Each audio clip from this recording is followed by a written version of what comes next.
95% of who we are by the time we're 35 years old is a memorized set of behaviors, emotional reactions, unconscious habits, hardwired attitudes, beliefs, and perceptions that function like a computer program.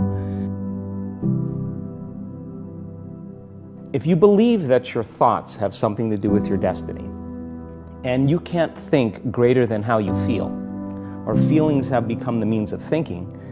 So if you think about it, people wake up in the morning, they begin to think about their problems. Those problems are circuits of memories in the brain. Each one of those memories are connected to people and things at certain times and places. And if the brain is a record of the past, the moment they start their day, they're already thinking in the past. Each one of those memories has an emotion. Emotions are the end product of past experiences. So the moment they recall those memories of their problems, they all of a sudden feel unhappy, they feel sad, they feel pain.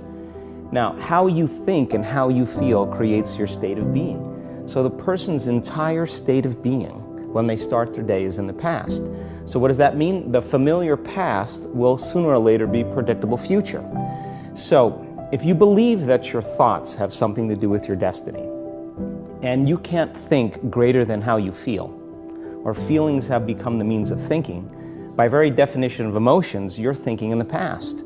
And for the most part, you're going to keep creating the same life. So then people grab their cell phone, they check their WhatsApp, they check their text, they check their emails, they check Facebook, they take a picture of their feet, they post it on Facebook, they tweet something, they do Instagram, they check the news, and now they feel really connected to everything that's known in their life. And then they go through a series of routine behaviors. They get out of bed on the same side, they go to the toilet, they get a cup of coffee, they take a shower, they get dressed, they drive to work the same way, they do the same things, they see the same people, they push the same emotional buttons, and that becomes the routine, and it becomes like a program. So now they've lost their free will to a program, and there's no unseen hand doing it to them. So then a person can say with their 5% of their conscious mind, I want to be healthy, I want to be happy, I want to be free. But the body's on a whole different program. So then how do you begin to make those changes? Well, you have to get beyond the analytical mind, because what separates the conscious mind from the subconscious mind is the analytical mind. And that's where meditation comes in, because you can teach people through practice how to change their brainwaves, slow them down. And when they do that properly, they do enter the operating system where they can begin to make some really important changes. So most people then wait for crisis or trauma or disease or diagnosis. They wait for loss, some tragedy to make up their mind to change. And my message is, why wait? And you can learn and change in a state of pain and suffering, or you can learn and change in a state of joy and inspiration. And I think right now, the cool thing is that people are waking up. What is that? Why do people find it so hard to get past trauma? Well, the stronger the emotional reaction you have to some experience in your life, the higher the emotional quotient, the more you pay attention to the cause. And the moment the brain puts all of its attention on the cause, it takes a snapshot, and that's called a memory.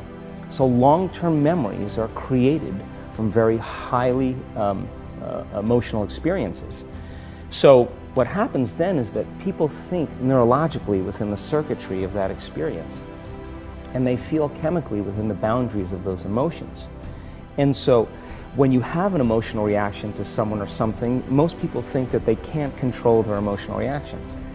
Well, it turns out if you allow that emotional reaction, it's called a refractory period, to last for hours or days, that's called a mood.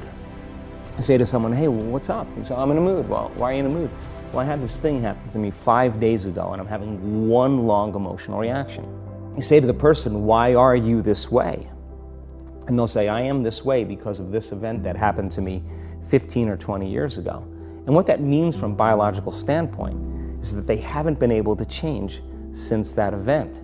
So then the emotions from the experience tend to give the body and the brain a rush of energy. So people become addicted to the rush of those emotions, and they use the problems and conditions in their life to reaffirm their limitation, so at least they can feel something. So now when it comes time to change, you say to the person, why are you this way? Well, every time they recall the event, they're producing the same chemistry in their brain and body as if the event is occurring, firing and wiring the same circuits. and sending the same emotional signature to the body. Well, what's the relevance behind that? Well, your body is the unconscious mind. It doesn't know the difference between the experience that's creating the emotion and the emotion that you're creating by thought alone. So the body's believing. It's living in the same past experience 24 hours a day, 7 days a week, 365 days a year.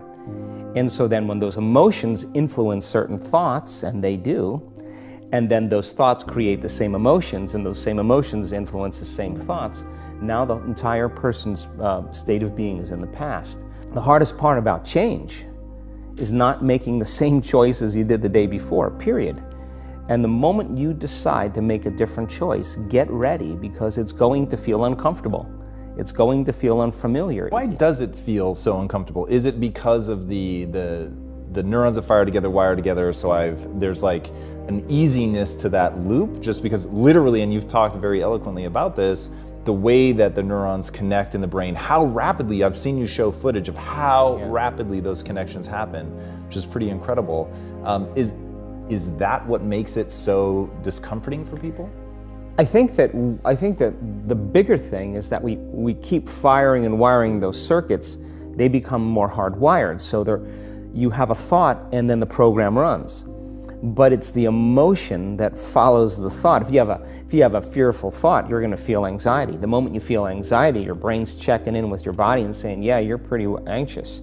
So then you start thinking more corresponding thoughts equal to how you feel. Well, the redundancy of that cycle conditions the body to become the mind. Your body is your unconscious mind. In a sense, if you're sitting down and you start thinking about some future worst-case scenario that you're conjuring up in your mind, and you begin to feel the emotion of that event, your body doesn't know the difference between the event that's taking place in your world, outer world, and what you're creating by emotion or thought alone. So most people then, they're constantly reaffirming their emotional states. So when it comes time to give up that emotion, they can say, I really want to do it.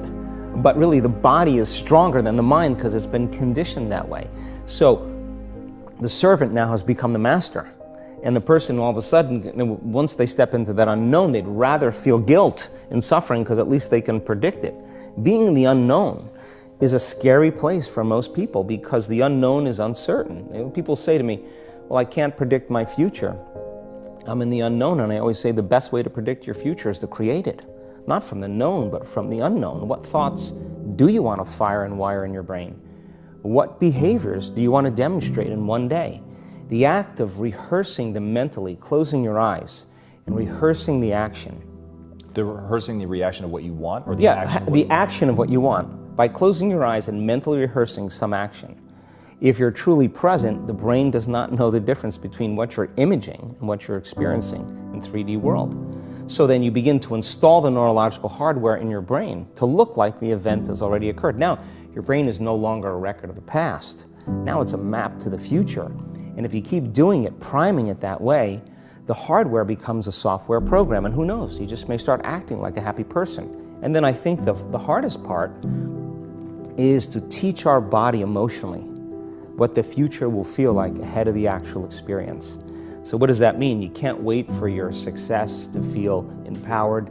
You can't wait for your wealth to feel abundant.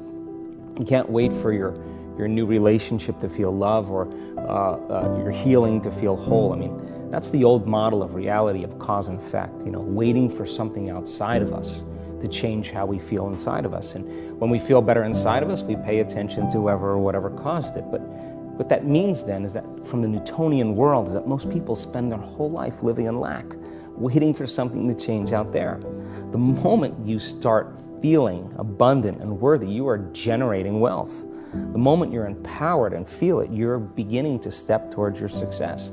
The moment you start feeling whole, your healing begins. And when you love yourself and you love all of life, you'll create an equal. And now you're causing an effect. And I think that's the difference between living as a victim in your world, saying, I am this way because of this person or that thing or this experience. They made me think and feel this way. When you switch that around, you become a creator of your world, and you start saying, my thinking and my feeling is changing an outcome in my life. And now that's a whole different game, and we start believing more that we're creators of reality. challenge. If you're not being defined by a vision of the future, then you're left with the old memories of the past and you will be predictable in your life. And if you wake up in the morning and you're not being defined by a vision in the future, as you see the same people and you go to the same places and you do the exact same thing at the exact same time, it's no longer that your personality is creating your personal reality. Now your personal reality is affecting or creating your personality. Your environment is really controlling how you think and feel unconsciously, because every person, everything, every place, every experience has a neurological network in your brain. Every experience that you have with every person produces an emotion. So some people will use their boss to reaffirm their addiction to judgment. They'll use their enemy to reaffirm their addiction to hatred. They'll use their friends to reaffirm their addiction to suffering. So now they need the outer world to feel something. So to change then is to be greater than your environment, to be greater than the conditions in your world. And the environment is that seductive. So then why is meditation the tool? Well, let's sit down, let's close our eyes. Let's disconnect from your outer environment. So if you're seeing less things, there's less stimulation going to your brain. If you're playing soft music or you have earplugs in, less sensory information coming to your brain, so you're disconnecting from your environment. If you can sit your body down and tell it to stay like an animal, stay right here. I'm going to feed you when we're done. You can get up and check your emails, you can do all your texts, but right now, you're going to sit there and obey me. So then, when you do that properly, and you're not eating anything or smelling anything or tasting anything, you're not up experiencing and feeling anything, you would have to agree with me that you're being defined by a thought, right? So when the body wants to go back to its emotional past, you become aware that your attention is on that emotion, and where you place your attention is where you place your energy. You're siphoning your energy out of the present moment into the past, and you become aware of that. And you settle your body back down in the present moment, because it's saying, well, it's 8 o'clock. You normally get upset because you're in traffic around this time. And here you are sitting, and we're used to feeling anger, and you're off schedule. Oh, it's 11 o'clock, and you usually check your emails and judge everybody. Well, the body's looking for that predictable chemical state. And most people, when they have a thought, they just think that that's the truth. And I think one of my greatest realizations in my own journey was, just because you have a thought doesn't necessarily mean it's true. So if you think 60 to 70,000 thoughts in one day, and we do, and 90% of those thoughts are the same thoughts as the day before, and you believe that your thoughts have something to do with your destiny, your life's not going to change very much, because the same thought leads to the same choice leads to the same behavior creates the same experience, and the same experience produces the same emotion. And so then the act of becoming conscious of this process to begin to become more aware of how you think, how you act, and how you feel, it's called metacognition. And so then why is that important? Because the more conscious you become of those unconscious states of mind and body, the less likely you're going to go unconscious during the day. And that thought is not going to slip by your awareness unchecked, because it means to know thyself. The word meditation means to become familiar with. It's so important, just like a garden. If you're planting a garden, you got to get rid of the weeds. You got to take the plants from the past year and you got to pull them out. The rocks that sift to the top that are like our emotional blocks, they have to be removed. The soil has to be tenderized and broken down. We have to make room to plant a new garden. So primarily, we learn the most about ourselves and others when we're uncomfortable. Because the moment you move into that uncomfortable state, normally a program jumps in. When that program jumps in, it's because the person doesn't want to be in the present moment and engage it consciously. And then my final question, what's the impact that you want to have on the world? I think that the end game for me is to empower people to such a degree that they realize that they need less things outside of them to make them happy, less things outside of them to regulate their moods and their behaviors, and that they begin to use that kind of the power that we all have access to, and to really and to change the world, to make a difference so that there's more peace, there's more wholeness, there's more connection, that we support and love each other, we serve better. And I think that we have to start, for the most part, if everybody's working on themselves and doing their best to present the greatest ideal of themselves to the world, I think the world will be a better place. And so that's my passion, and I'm witnessing it happening now more than I ever thought I would.